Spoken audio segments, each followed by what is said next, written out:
السلام عليكم حبايبي، رجعت لكم اليوم ان شاء الله تعالى بفيديو جديد ان شاء الله ينال اعجابكم. حبايب قلبي، اليوم ان شاء الله تعالى بدي اعمل بامي يابسه. انا ميبسته على ايدي ان شاء الله تعالى على الصيف باذن الله تعالى. بقولكم كيف الطريقه. هلا حبايبي، انا هي وقيت بامي. انا ساعه البيبس بزينهم بالميزان كيس الموني، كل وقيه بتطلع لنا طبخه باذن الله تعالى. انا فاركتها من الغبره ومظبطتها على الاخير. هلا حبايبي بدي احطها تنسلق حوالي 10 دقايق، برجع لكم باذن الله تعالى. هلا حبايب قلبي، خلصت بامي بعد ما بلشت تغلي، تمت 12 دقيقه على الغاز. هلا حطيت الزيت بدي اقليها باذن الله تعالى. حبايبي ما بنكتر الكميه بالمقلي،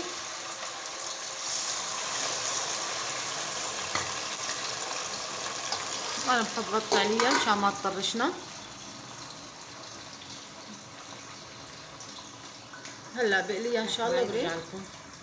خلصت قلي البامي، شوفوا كيف قليها، يعني صدقا ما اكلت معي 10 دقايق قلي. ما بخليها تتقرمش مشان ما تعذبنا بالطبخ. اذا امرناها كتير بتطول تستوي معنا.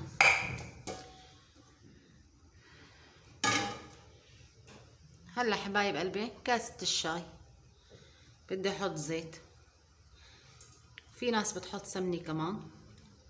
حبايب قلبي انا ما بدي احط سمني.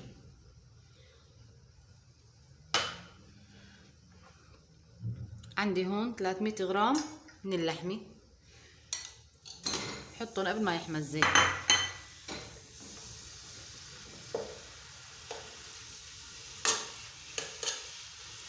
مجرد ما اخذوا لون فورا بحط الثوم. حبايب قلبي عندي راس ثوم متروم ترم. الثوم طيب كتير بالبامي، لو كترته اكثر ما بيأثر، بس هاي الكمية بدها راس ثوم. انا بدي احطهم فورا مع اللحمة.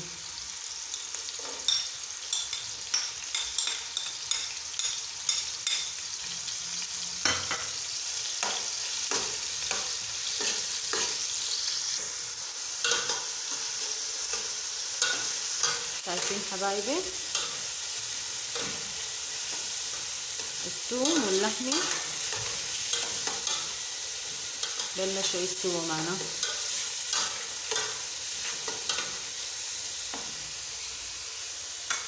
هلا عندي انا معلقة صغيرة 3 معالق ملح ونص معلقة فلفل اسود. انا ما كترت فلفل لانه الفلفل عندي حار. حبايب قلبي البامي ما بدها توابل غير هيك.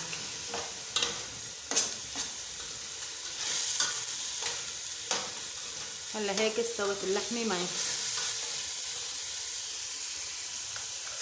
حبايب قلبي عندي 3 معالق بهالمعلقه معجون طماطم.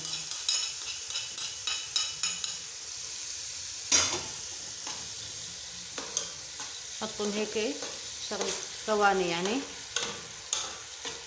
عشان اللحمه تاخذ طعم.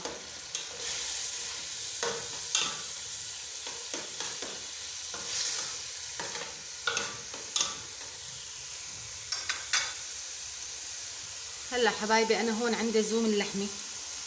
انا سلقت لحمه من يومين وما كبيت الزوم لانه كتير مفيد وطيب. سخنته هلا طالعته من الفريزر، بينحط مع البامي. كتير طيبه، وبنفس الوقت طبخت بنفس الزوم الرز. حبايب قلبي زوم اللحمه او زوم الفراريج المسلوقه، اذا طبخته فيه الرز او البرغل تطلع معنا كتير النكهه طيبه.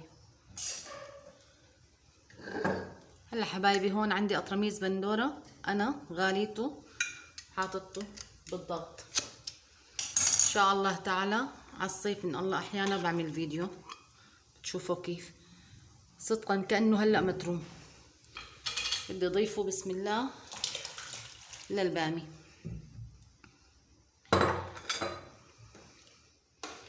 يا سلام حبايب قلبي. هلا في نقطة مهمة، ما بدنا نخلي البندورة لتتعقد ونحط البامي بدنا نحط البامي فورا، تغلي مع بعضها لمدة ربع ساعة وبتستوي فورا. اذا غلينا البندورة وعقدناها وحطينا البامي بتطول لتستوي البامي معنا وبتنشف البامي معنا كتير، لذلك بنحطها فورا مشان تغلي وتستوي بربع ساعة بإذن الله تعالى. وإن شاء الله تعالى برجع لكم مرحلة تقديم.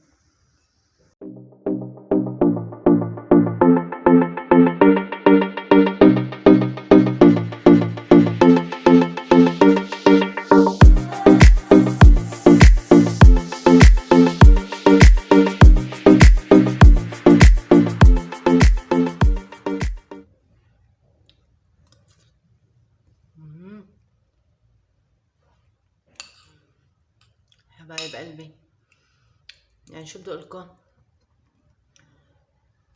ما بعرف، انتوا جربوها واحكموا. كتير كتير طيبة ولذيذة بتاخد العقل. حبايب قلبي لا تنسونا باللايك والاشتراك والضغط على زر الجرس ليوصلكم كل جديد. حبايب قلبي ان شاء الله الفيديو يكون نال اعجابكم.